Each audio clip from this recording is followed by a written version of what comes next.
buenas noches, bienvenidos, ya estamos en Sala de Guerra, gracias por estarnos acompañando para que cerremos juntos esta semana hablando nuevamente de las cuentas políticas que podría estar cobrando el crimen organizado ahora en Colima, de la presión del gobierno de Donald Trump sobre México entre Cuba y el agua y sobre todo de la libertad de expresión que siempre va a ser un tema en este espacio. Y hoy voy a tener una buena charla con el gran caricaturista Paco Calderón en medio del embate de censura, acoso y la campaña orquestada en su contra en redes sociales de la que ha sido víctima en los últimos días. Gracias por estarnos acompañando. Yo soy Mónica Garza. Comenzamos.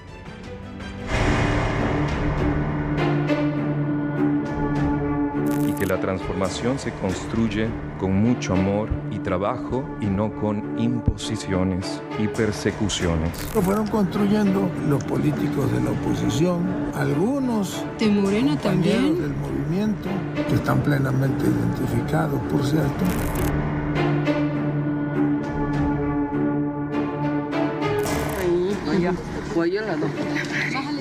Se autoriza a la Cámara de Diputados para que ya no vayan a trabajar en toda la semana. He and I weren't exactly the best of friends, but I wasn't insulted because I never met him, I didn't know him. Dan acuerdo con todos los medios de comunicación que le bajáramos a la nota roja. Diga, señora presidenta electa.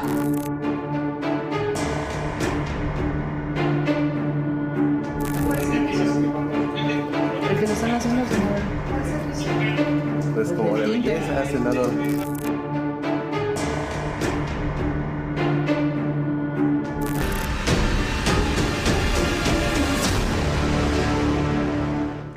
Iniciamos con temas legislativos, luego del cambio en la coordinación de la bancada mayoritaria de Morena, de la que salió Adán Augusto López envuelto pues en señalamientos por corrupción, enriquecimiento ilícito, tráfico de influencias y lazos con personajes del crimen organizado, para dejar en su lugar al senador Ignacio Mier.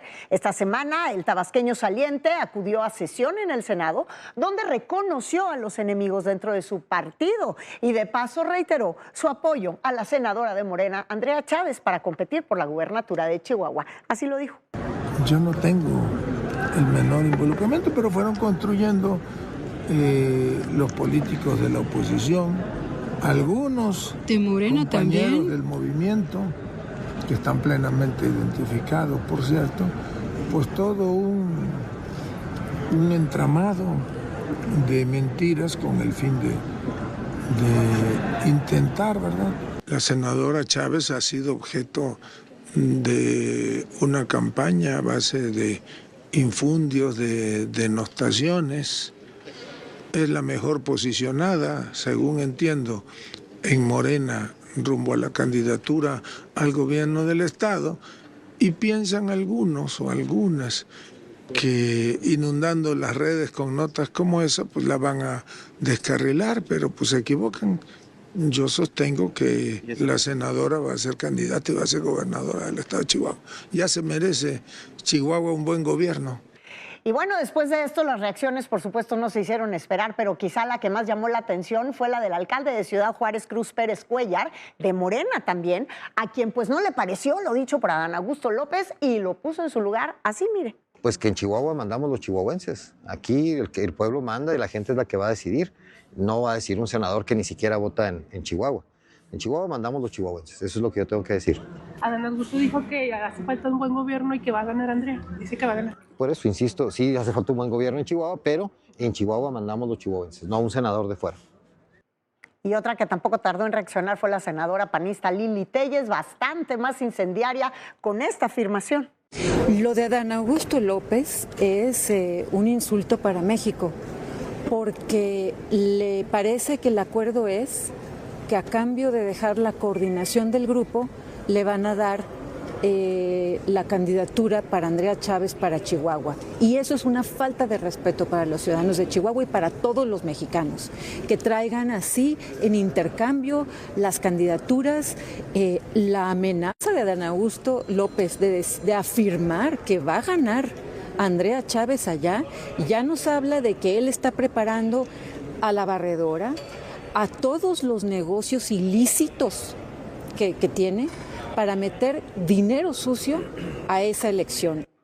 Pero bueno, por increíble que le parezca, la nota de esta semana en realidad en el Senado, la que se llevó litros de tinta y reacciones por todos lados, fue el descubrimiento de un servicio de salón de belleza en las instalaciones de la Cámara Alta, porque pues cacharon a una senadora, Juanita Guerra, del Partido Verde, pintándose el pelo. Y bueno, reaccionó la presidenta del Senado, Laura Itzel Castillo, medio haciéndose bolas porque terminó diciendo que no, que bueno, que era un servicio para todos, para quien lo necesitara, porque claro que es importante llegar presentables a las sesiones del Senado, así lo dijo.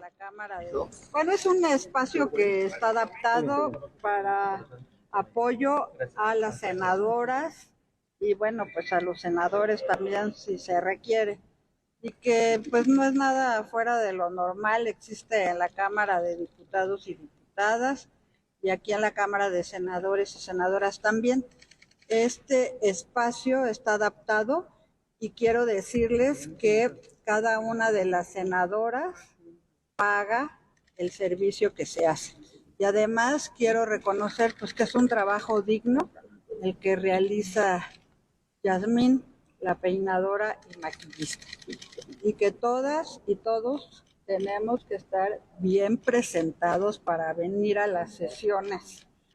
Pues claro que no tiene nada de raro, si era un servicio que ya existía, lo quitaron en el 2018, lo volvieron a poner, nadie avisó, no sabemos de dónde dice que lo pagan las senadoras, en fin. Pero precisamente otras senadoras respondieron que no usaban dicho servicio, como la priista Claudia Anaya, que puso un mensaje en su cuenta de X, donde afirmó que ella se arregla sola y puso una fotografía de sí misma como la que está usted viendo. Mientras que, pues nuevamente la panista Lili Telles fue más allá con una declaración al respecto. No dudo que sea un servicio exclusivamente para ella y que ella deje que sus compañeras lo usen. Porque Andrea Chávez y Adán Augusto López han usado el Senado como si fuera su residencia privada y han abusado de todo, desde el uso de los elevadores hasta lo han convertido en restaurante, cantina, entonces no dudaría que fuera para ello, pero fuera de ahí no tengo conocimiento, yo me arreglo en mi casa. Y mire, yo no sé qué es lo que opine usted, pero esto de estar investigando en el Senado quién implementó y quién usa un servicio de salón de belleza, pues es una frivolidad y es una distracción bastante tonta junto a lo que sí se debería de estar investigando en el Senado, como algunos legisladores que están señalados desde hace meses por corrupción, por enriquecimiento ilícito, por abuso de recursos públicos, por probables ligas con el crimen organizado, como es el caso precisamente de Adán Augusto López o de Gerardo Fernández Noroña, por ejemplo. Ahí hay muchas explicaciones que todavía le deben a la ciudadanía. Pero en más temas legislativos, esta semana los diputados no se tomaron el puente del Día de la Candelaria. Tuvieron sesión el 2 de febrero, pero claro que se lo cobraron, no se fueran a cansar y hasta sometieron a votación otros días de descanso. Mire. Consulto a la Asamblea en votación económica si se autoriza a la Cámara de Diputados para que ya no vayan a trabajar en toda la semana y se presenten hasta la próxima semana. Quienes estén por la afirmativa, a favor de levantar la mano. Quienes estén por la negativa. Quienes se abstengan. Sí se aprueba, Presidenta. Pues ahí está. Y ahora pasamos a los estados. Campeche sigue sumando escándalos con la administración de la gobernadora Laida Sansores. Esta semana, 10 integrantes de la bancada de Morena en el Congreso local anunciaron su rompimiento de diálogo con la gobernadora. Acusaron presiones y amenazas para avalar una deuda de 1,000 millones de pesos para la entidad. Así habló el diputado de Morena y presidente del Congreso local, José Antonio Jiménez Gutiérrez.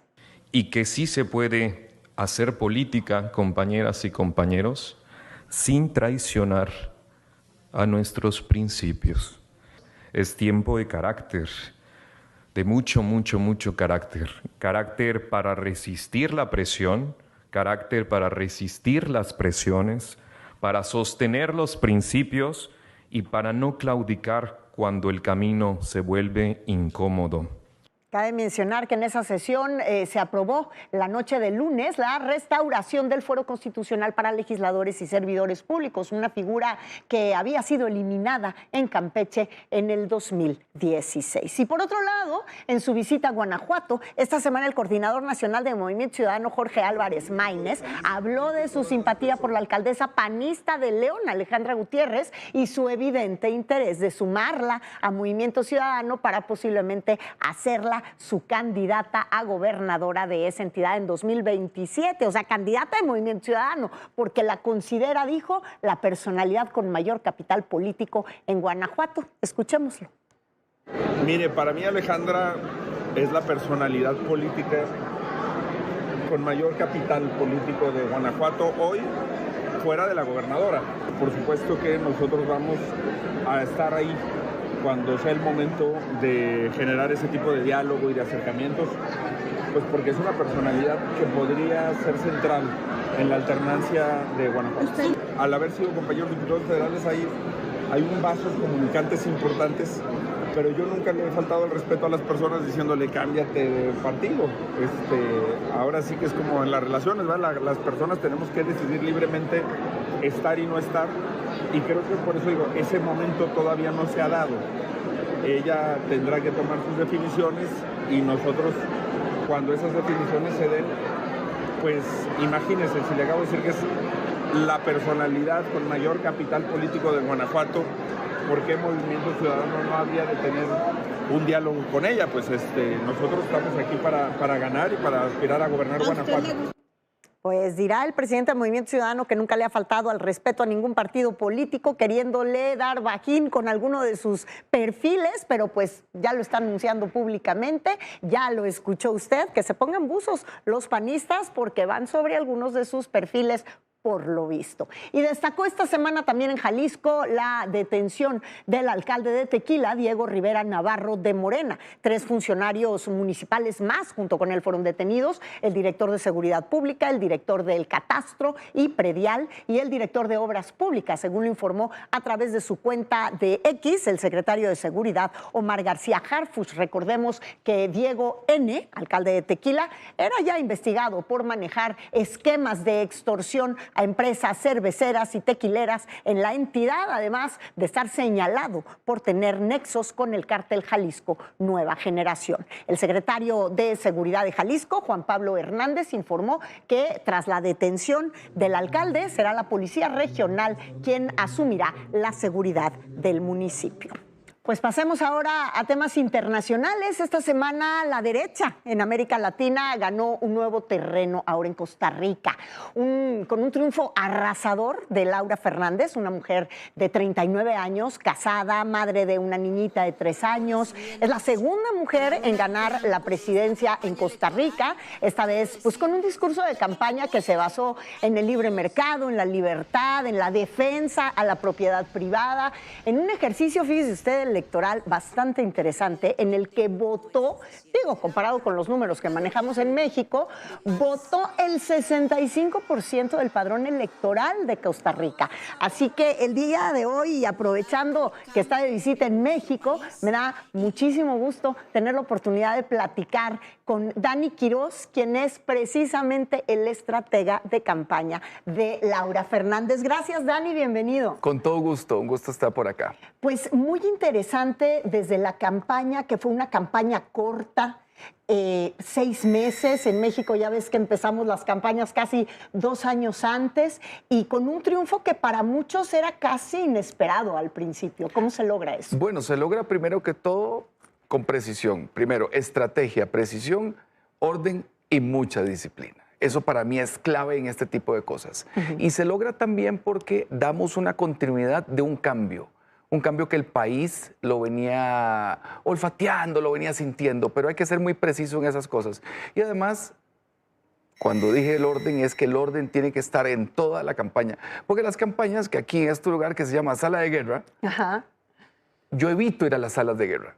¿Por qué? Porque es el momento donde tenemos que planificar las cosas para llevarla a la gente. Las campañas son para la gente, no es para los políticos. Claro, tú has hablado de que cuando uno va a hacer una campaña, no se puede ser ni de la derecha ni en la izquierda demasiado inclusivo, hay que ser radical. Yo no sé si todos estaríamos de acuerdo con eso, pero creo que fue parte de la estrategia de la campaña de Laura Fernández, las radicalidades. Bueno, primero que todo es que en algunos lugares llevar a la sensatez, algunos lo ven radical.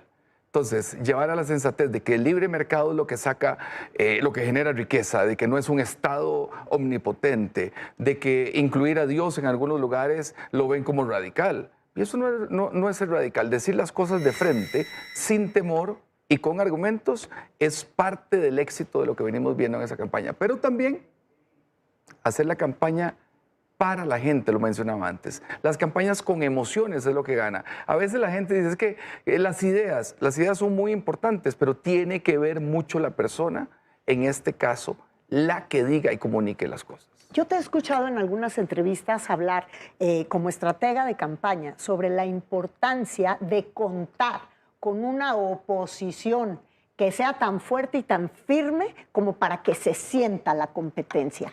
¿Cómo ves tú esa situación, por ejemplo, en un país como México, en una construcción de la oposición como la mexicana en este momento, de cara a las elecciones como las del 2027? Mira, México es un país que es reformador tardío en varios elementos, desde el punto de vista político. Uno, todo está migrando hacia un libre mercado, hacia un tema de oportunidades, hacia un poder más para la gente, para que salga adelante. Entonces México empieza a denostar un poco los poderes y el poder omnipotente ya va de caída. Cuba este año será libre, por ejemplo, el pueblo cubano será libre. ¿Y por qué México va por ahí? Entonces, cuando digo que hay un proceso de reformación tardía, afecta. Ahora bien, la oposición tiene que ser evidentemente firme, evidentemente responsable, pero la oposición no se puede parecer al gobierno.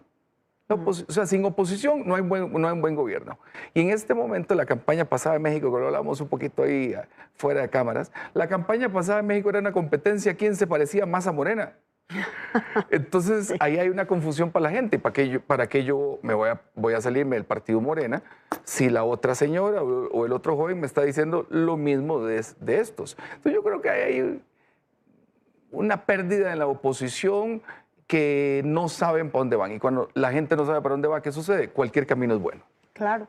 La derecha está ganando terreno en América Latina. Sí. Cuando la izquierda era prácticamente pues un poder político interesante que atraía a muchísimos jóvenes. Hoy eso se está volteando. Lo hemos visto muy radicalmente en Argentina, con Milei y todos los terrenos que ha ido ganando la derecha. ¿Qué está pasando en América Latina en ese sentido? Llegó la sensatez. ¿Tú crees? Sí, y le voy a explicar por qué. La gente no sale adelante por subsidios que te regalen. No hay forma, no hay manera. Para salir adelante hay que trabajar. Para salir adelante hay que prepararse. Para salir adelante hay que estudiar, hay que tener esfuerzo. Y lo regalado sale carísimo, porque en algún momento alguien lo tiene que pagar. Entonces, ese proceso viene cambiando. Vemos Chile que se fue a la izquierda con Gabriel Boric y pasó, el peso chileno pasó a valer de 420 a 1000 y pico de pesos. La economía se detiene, empieza un proceso de fuga de capitales. Eso pasó en Perú, pasó en Colombia. Y hay un momento en que la gente dice, ya basta. O sea, ya basta. Y hay un proceso de migración muy grande. Los países más libres son los que menos migran. Los países más libres son los que menos corrupción tienen. Los países que tienen más oportunidades son los países menos corruptos. Entonces, yo creo que hay un proceso de cambio y no es un péndulo, sino es un proceso de cambio. Ahora bien, de Estados Unidos hay un presidente que tiene claro para dónde va. Y el presidente Trump, que es una de las cosas que los que hemos trabajado en campaña en los Estados Unidos para el presidente Trump, entendemos cuál es la ruta que él está siguiendo. Entonces, esa es la ruta para aplicar en diferentes partes del mundo. Pero la sensatez regresa a través de esa área. Claro, Dani, no quiero dejarte ir sin preguntarte, porque ya revisé que has trabajado en campañas en Brasil, aquí en México en algún momento, en Perú, en Costa Rica obviamente, en Rusia, en los Estados Unidos fuiste vocero para los latinos de la campaña del presidente Donald Trump. Estás en México, eso a mí me permite sospechar que a lo mejor alguien ya te mandó llamar para participar con algún candidato de cara a las elecciones intermedias. Bueno, todavía no ha habido, venía a otro asunto, venía a un par de reuniones de otro tema, pero todavía no. Pero sería bien interesante entrar a un país como México, que México es muy interesante. México, los que viajamos mucho, los que me preguntan dónde vive, y yo digo, qué buena pregunta, ¿verdad? Me cuesta responderla. México se parece a Turquía en la forma de hacer política. ¿Y qué es eso? Son países que tienen bloques fuertes en toda la nación. Entonces aquí hay bloques fuertes de grupos de pensamiento muy distintos a nivel nacional. Y aquí ustedes no eligen presidente, eligen un emperador. Entonces eso hay que entenderlo. Y a veces creo que la oposición y López Obrador lo entendió bien, de que le gusta a la gente que mande, que tome decisiones. Pues no sé por qué a mí se me hace que yo te voy a estar viendo más seguido aquí en México próximamente. Bueno, con esta comida tan maravillosa que ustedes tienen, genial. Pues vamos a ver, Dani, te agradezco muchísimo, enhorabuena por ese triunfo, gran campaña, la que hicieron, la estuvimos observando y espero verte muy pronto nuevamente aquí en San Luis. A la orden. Y México tiene oportunidad para alguien nuevo también. Ojo con eso. Ojalá que así sea. Gracias. Gracias a ti. Chao. Y nos vamos a un corte comercial y más adelante vamos a hablar de Colima. El asesinato de 2 familiares del secretario de Educación, Mario Delgado, lanza un mensaje peligroso que va a desmenuzar el periodista experto en seguridad y crimen organizado, Miguel Aquino. Volvemos con eso.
Muchas gracias por continuar con nosotros. Y bueno, aquí, como usted sabe, el tema de la libertad de expresión siempre tiene que estar sobre la mesa y en nuestro país pasamos por momentos cuya defensa es fundamental.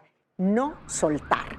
Esta semana, durante una conferencia de prensa, la jefa de gobierno capitalino, Clara Brugada, hizo una declaración que generó muchísima polémica al respecto de, ella proponía pactar con los medios de comunicación para que informemos, digamos, que a medias el asunto de la inseguridad, cuya realidad, pues bien sabemos que ya nos rebasa a todos y no hay manera de maquillarla. Pero esto es lo que dijo. Y sería muy bueno un gran acuerdo con todos los medios de comunicación que le bajáramos a la nota roja, ¿no?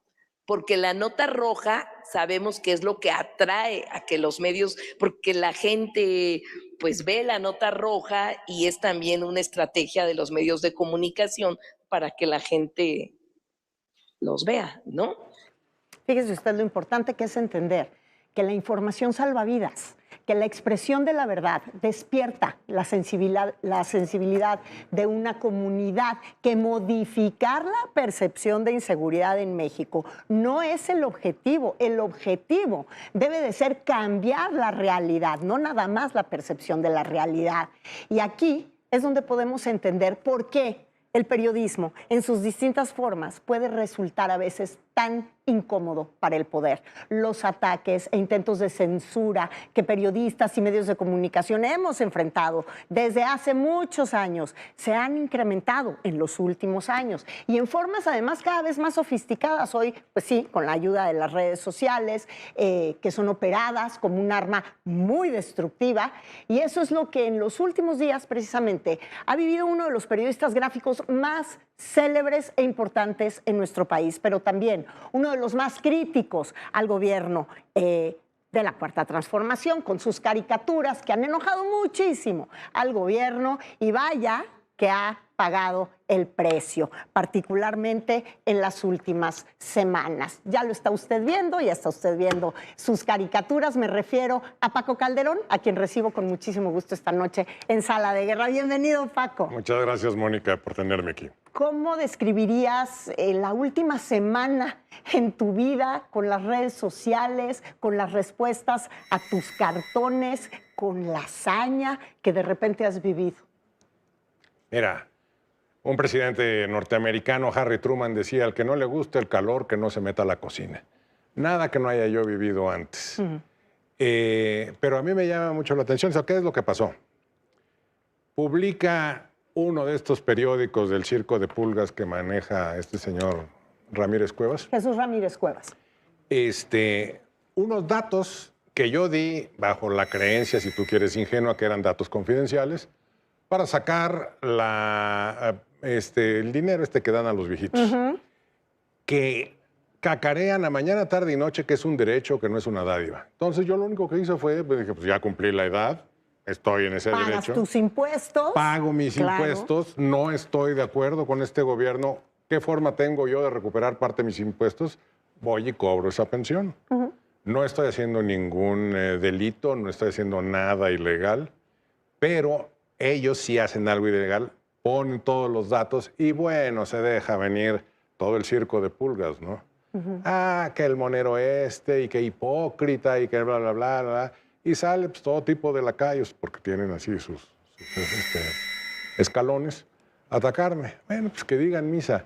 El punto que realmente me indigna a mí no es que los insultos y los motes y lo que quieras, es que el gobierno nos quitó el INAI que pertenecía a los ciudadanos con la excusa de que ellos protegían mejor nuestros datos particulares y son los primeros que violan esa confidencialidad para exponer a quienes consideran incómodos, que por otro lado, he de decir, un gran honor que me consideren así.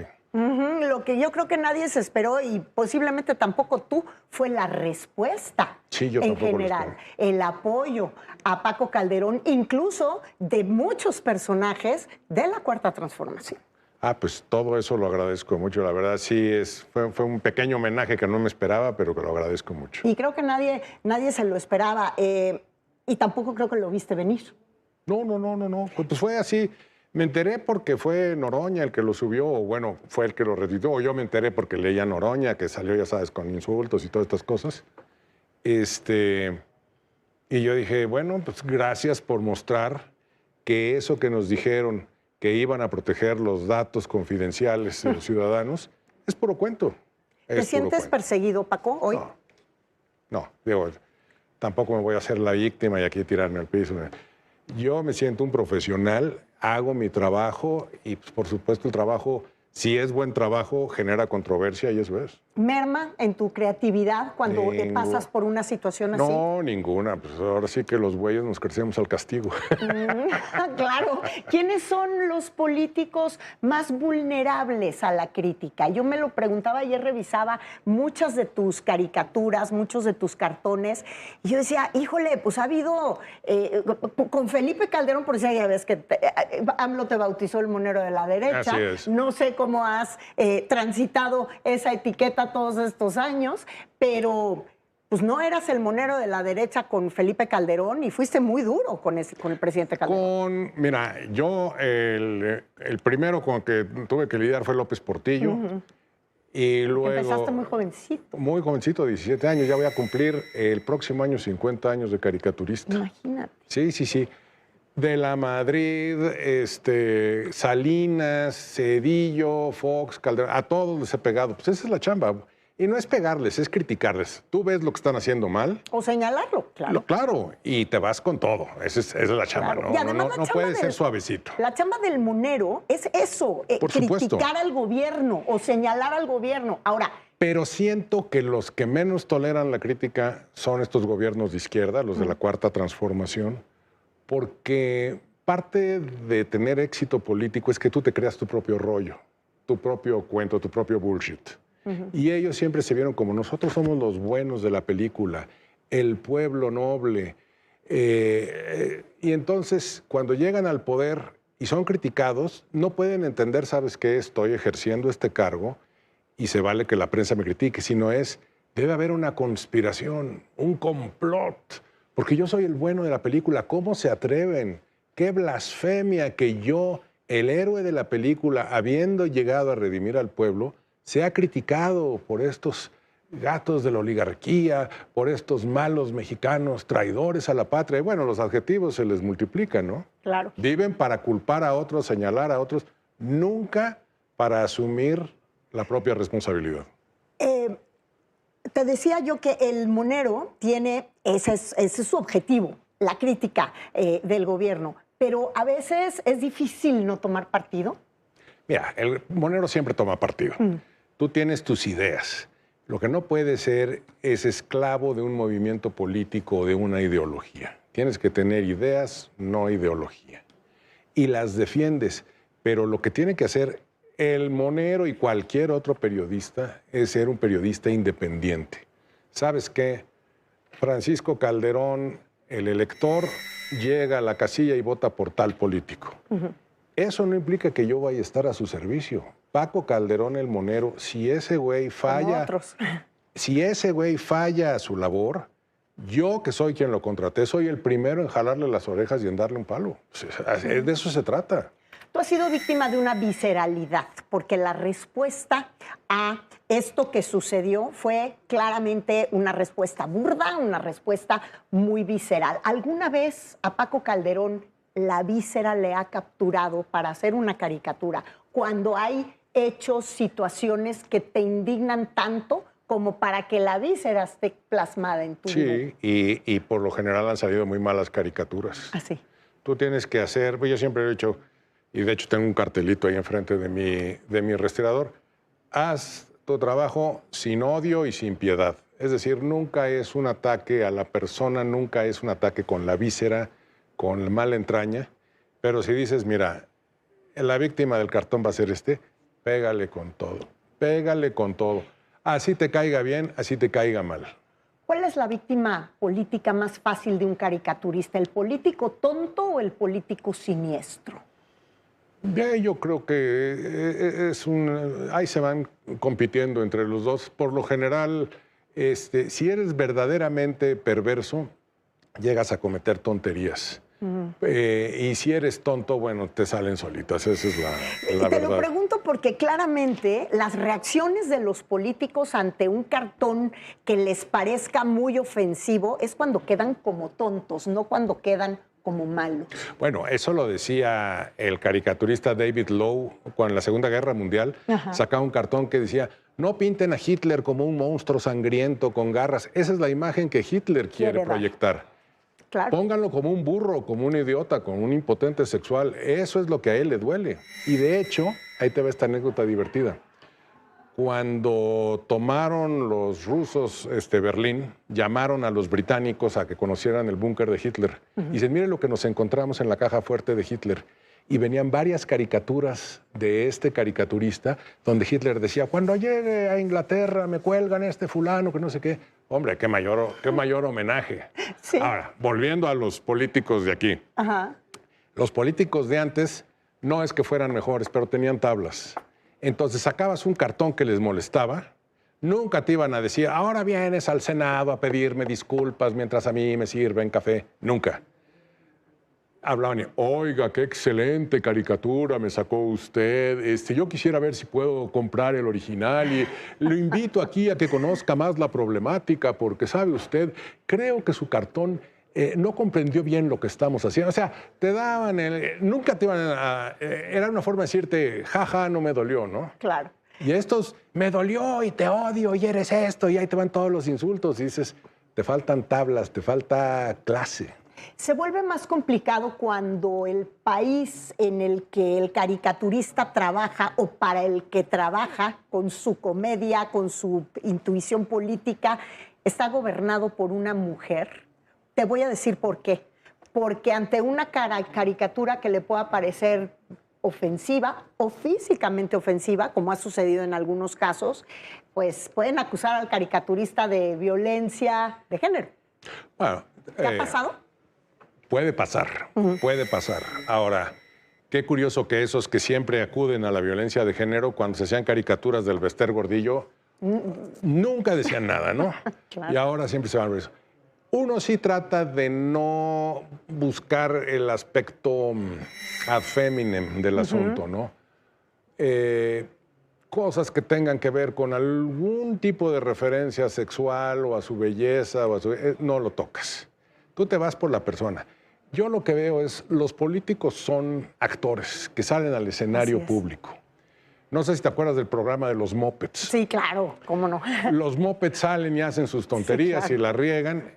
Y en el palco están dos viejitos, esos somos los caricaturistas, que les echamos cacayacas. Eso es. Pero tú te estás riendo de la actuación del político, no de la persona. No sé si me explico. Sí, claro. Hace rato, Paco, ya para terminar, hablábamos sobre, los dos coincidíamos, advertíamos que viene un proceso electoral interesante, complejo, que puede ser muy violento. ¿Cómo se cuida un caricaturista que está igualmente expuesto que cualquier comunicador y periodista en el país más peligroso para ejercer el periodismo, como es México, ante la decisión de tomar como elemento de su caricatura las elecciones y el crimen organizado? No se cuida, sigues haciendo tu trabajo como siempre, esa es la verdad, ¿no? ¿Te han amenazado alguna vez a ti? No, una vez me hicieron una auditoría y esas les tengo más miedo, ¿no? No, cuando te amenazan, te va a ver, clac, ¿no? A la goma. Hablamos de la familia michoacana para decirle que usted, clac. ¿Te han hablado de la familia michoacana? Sí, hace años. No pelas, digo. Sigues. De hecho, hay una serie de televisión ahorita, creo que en Netflix, que se llama Muerte porque te fulminó un rayo, ¿no? Sobre un presidente norteamericano que le dicen: oiga, usted es presidente, no tiene miedo que llegue un asesino. Es como si me cae un rayo, ¿no? O sea, puede pasar, no puede pasar. Gajes del oficio, ¿no? Imagínate si yo viviera temeroso. Híjole, si yo dibujo a capaz que me viene algo. No, nunca haría nada. Claro. ¿Y harías algo legalmente para responder? Cuando empezamos la entrevista lanzaste un ataque, lanzaste un nombre, el de Jesús Ramírez Cuevas, señalándolo como el probable responsable de esta campaña. Yo lo creo también, pero no nos consta a ninguno de los dos. ¿Harías algo legalmente? ¿Harías alguna denuncia? ¿Lo has pensado alguna vez? No, él está haciendo su chamba, yo estoy haciendo la mía. Pues, bueno, perdón, su chamba es esa, ¿no? Y él mueve su circo de pulgas y hace lo que quiera. Lo que pasa es que, mira, si yo entablo una demanda legal, uno, no tengo prueba alguna para hacerlo. Así es. Dos, abro la puerta para que ellos entablen una demanda legal contra mí por otra cosa. No le muevas. Él hace su chamba, yo sé que él va a mover a todos sus lacayos allá que me mienten la madre, me vale madres. Pero Paco Calderón no va a bajarle ni media rayita. Exactamente, eso es como funciona. Al cartón. Pues Paco, te agradezco muchísimo que hayas aceptado la invitación Mónica. a Sala de Guerra y pues ojalá que algún día podamos contar con una de tus caricaturas en nuestro espacio para los caricaturistas de cada semana. Sería sensacional. Bueno, pues nos vamos a ir a un corte comercial, pero antes los dejo precisamente con el cartón de Artemio Guevara, que nos va a dibujar los tropiezos de las alianzas de los partidos políticos, que no son pocos. Regresamos.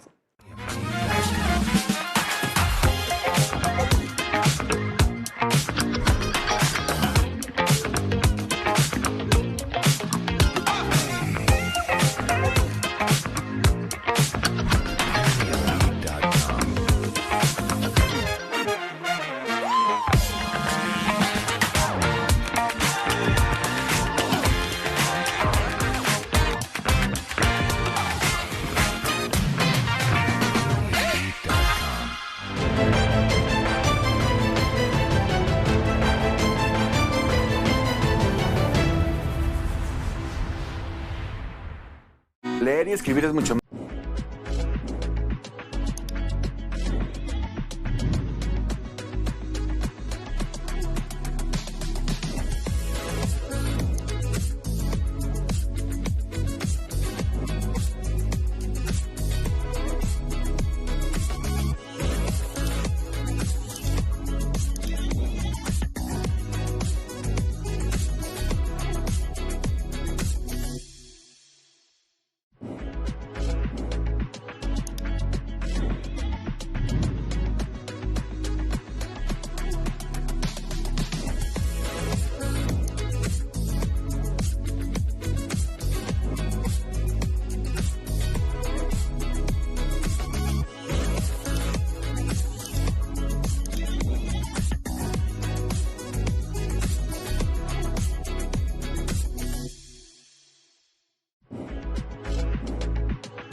Muchas gracias por continuar con nosotros en Sala de Guerra y de regreso a nuestro país. Lo que no da tregua, pues es este estire y afloje del gobierno de México con el gobierno de Donald Trump por la negativa de la presidenta Claudia Sheinbaum de retirar completamente el apoyo al gobierno del dictador Miguel Díaz-Canel en Cuba. México ya no va a enviar petróleo, eso está claro, pero ha estado buscando otras vías de apoyo a la dictadura cubana, aún con la sospecha de que la ayuda o con el señalamiento por parte de muchos de que esta ayuda puede no estar llegando precisamente o directamente al pueblo cubano, sino a la élite del poder, que los tiene sometidos como todos lo hemos visto. Así que me da mucho gusto recibir esta noche en el estudio a Fausto Pretelín, director de la sección internacional del diario El Economista. ¿Cómo estás? Hola, Mónica, gusto saludarte. Buenas noches.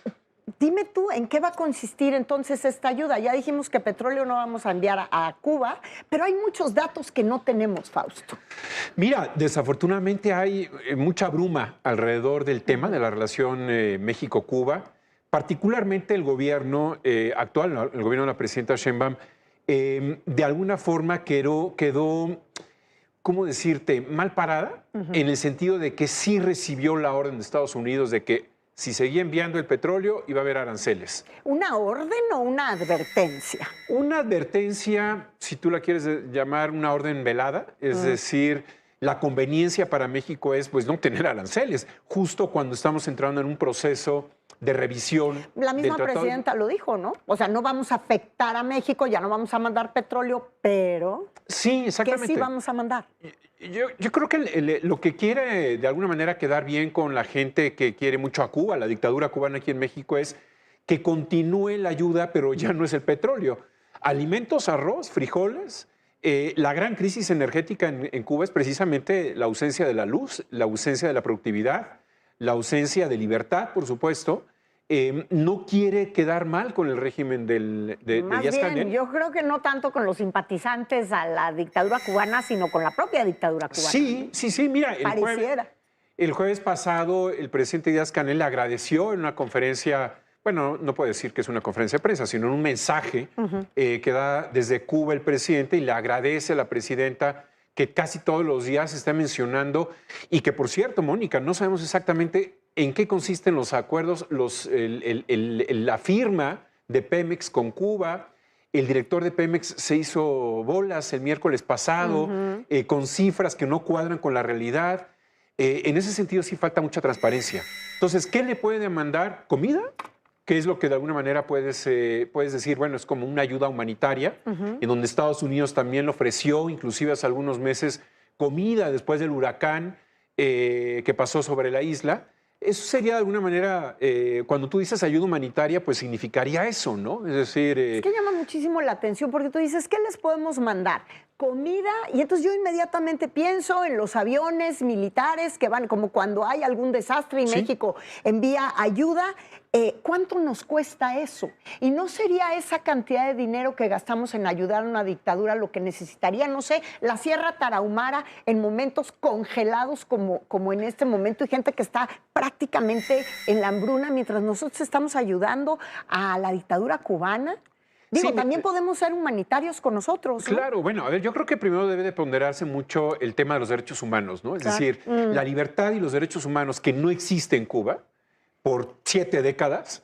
Por el contrario, ha habido represión y desconexión de Internet cuando es necesario. ¿Y tú crees que no ha habido desconexión con la agenda de derechos humanos en México? ¿Con la titularidad de la Comisión Nacional de Derechos Humanos que tenemos en este momento? Bueno, ya lo dijo Human Rights Watch, ¿no? En esta semana que acaba, en el sentido de que pues, México no queda bien. Inclusive desde que llega López Obrador a la presidencia hubo una regresión, lo cual es muy grave. Yo creo que el tema es muy complicado, Mónica, porque también política exterior, si tú te fijas, lo que ha pasado en América Latina en los últimos 7 años ha sido ser amigo de los dictadores y ser enemigo de aquellos que están de alguna forma pues, presionando a las dictaduras. Claro. Es decir, no tenemos relación con Perú, no tenemos relación con Ecuador. Hay más amigos de Donald Trump ya en América Latina que de México. O sea, eso sí tendría que ser una alarma. Y además es inédito para México. Sí, porque México, bueno, su radio de influencia es América Latina. Claro. No es Oceanía, no es Asia, es América Latina. Y si nos vamos quedando sin amigos y van de alguna manera pues desapareciendo, ¿no? Esas amistades añejas, pues ahora Chile, llega José Antonio Kast, ¿y cómo va a ser la relación de México con Chile? Sí. La relación con Honduras, se fue Xiomara y llega Asfura. Entonces viene Costa Rica. Bueno, Costa Rica ya desde hace algunos años también está a la derecha, pero sí es preocupante porque nos estamos quedando solos. Y eso es algo grave. ¿Habrá algún anuncio? ¿Nos enteraremos de algo en estos próximos días sobre no nada más nuestra relación con Cuba, sino por lo menos tener más claridad sobre, ok, vamos a seguir mandando ayuda humanitaria, pero ¿qué tipo de ayuda vamos a estar mandando y cómo? ¿Y cuánto nos va a costar? Claro, si tú le preguntas al director del Fondo de Cultura Económica, le va a regalar más libros, ¿no? No, pues ellos ya regalan libros hace mucho. Pero en realidad lo que ha escaseado en estas últimas semanas y días es la transparencia. Es decir, la información, los contratos, las firmas. Por los últimos años, pero en realidad sí tenemos derecho en México de saber cómo está la relación con Cuba, cuánto se ha dado de petróleo, cómo son los contratos con Pemex. Claro. Es decir, la transparencia, pero no la tenemos, Mónica. Ojalá que haya un aviso de que lo que se va a llevar a Cuba, porque la presidenta dice que va a haber más ayuda a Cuba, como tú bien dices, ojalá también se ayude mucho a México, porque tampoco en México está la situación muy pacífica sobre esos temas, ¿no? Así es. Pues, Fausto, te agradezco muchísimo, muy pendientes de tu columna, como todas las semanas, Gracias, en el Mónica. diario El Economista, y pues seguimos en contacto hablando de Por este supuesto tema, que sí. como siempre. Gracias. Y bueno, para cerrar, nos vamos al estado de Colima, donde luego del terrible asesinato de 2 familiares del secretario de Educación Pública, Mario Delgado, la información al respecto de los motivos de este ataque y los responsables ha corrido prácticamente a cuentagotas. Además, no podemos pasar por alto que Mario Delgado es una de las figuras que más suenan para contender por la gubernatura de aquel estado en el 2027 por Morena.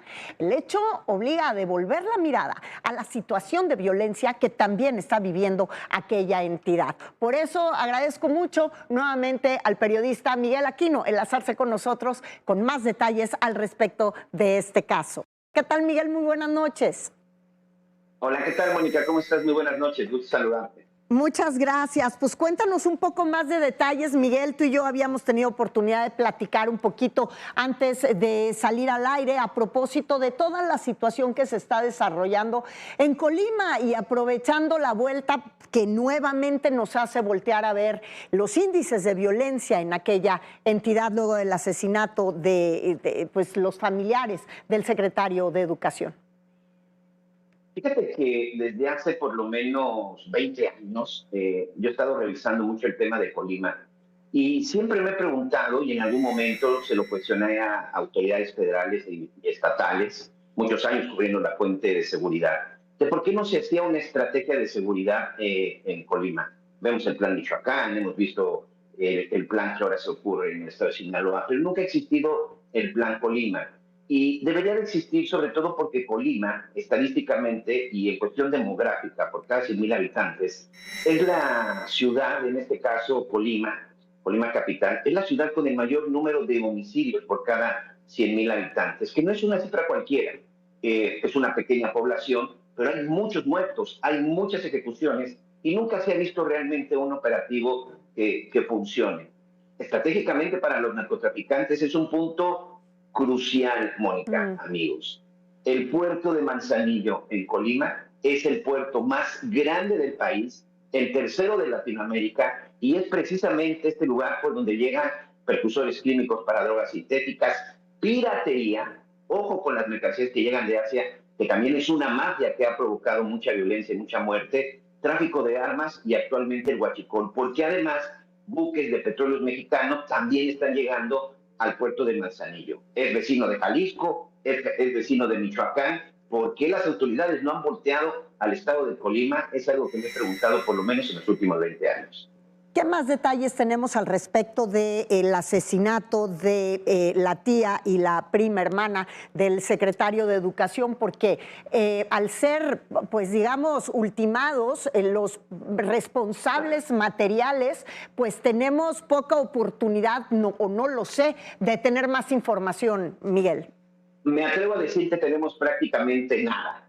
Tenemos prácticamente nada. Cuando tú eliminas a las 3 personas involucradas, que ahí también habla de una mala estrategia, de una mala ejecución por parte de las autoridades, porque no es posible que se haya dado un enfrentamiento y que de verdad a los tres hayan sido asesinados. No, bueno, hoy no nos vamos a poner a sacar conjeturas, ni mucho menos a especular, porque es un caso muy, muy serio. Lo que sí a mí me llamó mucho la atención, Colima es un estado pequeño, Colima es una ciudad pequeña, y toda la gente sabía quiénes eran. Toda la gente sabía, porque tanto Mario como su hermano Felipe, ellos constantemente estaban por ahí y además son vecinos de la zona, crecieron ahí. Ellos sabían perfectamente a quién estaban asesinando. Me parece que hay que tener mucho cuidado con ese mensaje en donde si alguien con estos vínculos con el gobierno federal, como un secretario de Estado, si su familiar es asesinado de esa manera, una situación de estas, Mónica, amigos, en cualquier otra parte del mundo seguramente sería un escándalo. El asesinato de los familiares cercanos de un secretario de Estado federal seguramente sería un escándalo. Hoy es tan trágica la situación de la violencia en nuestro país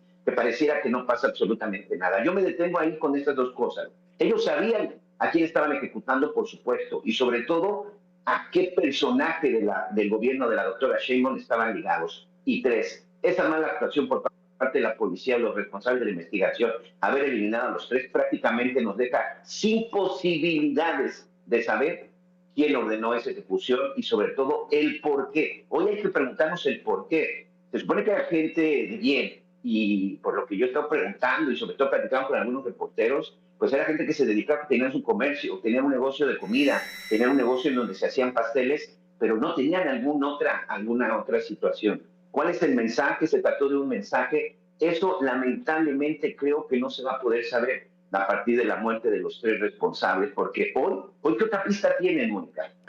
Se ha reforzado la seguridad en Colima, en estos mismos alrededores donde sucedieron los hechos, o la propia entidad ya de por sí tenía alguna estrategia para reforzar la violencia en la que viven. Lo que pasa es que poco habíamos puesto atención en Colima, a pesar de saber la situación por la que atraviesa la entidad. Poco se dice, poco se habla de Colima, poco han hecho en Colima, sinceramente. Insisto, Manzanillo es el puerto más importante de nuestro país, el tercero de Latinoamérica. A ver, ahí llega entre el 40 y 50% de todas las mercancías que se comercializan del extranjero en nuestro país. Esa es la importancia de Colima. Mira, ahora que platicábamos, que me pedías a que hablara de Colima, ¿cómo me hiciste recordar un caso en el 2007 rápidamente? Hay un buque que aseguran, el buque Esmeralda, la Policía Federal, en ese entonces encabezada por Genaro García Luna, tras una información de la DEA, le dijo, hay un buque que viene de Colombia que va a llegar a Manzanillo con un cargamento importante de cocaína. Casi 24 toneladas de cocaína, que en su momento fueron el decomiso más grande. No hubo un solo detenido, Mónica, amigos. Un solo detenido no hubo en ese caso, a pesar de que estaba involucrada la gente de aduanas, porque esa mercancía se bajó, esos contenedores se bajaron y se metieron a una bodega. Aduanas estuvo presente, Secretaría de Marina estuvo presente. El caso llegó a la Procuraduría General de la República, de Eduardo Medina Mora, y no hubo un solo detenido. Ese buque Esmeralda juega una parte importante en el mundo del narcotráfico. En aquel entonces ese buque era del cártel de Sinaloa, cuando todavía tenía la alianza con los Beltrán Leiva.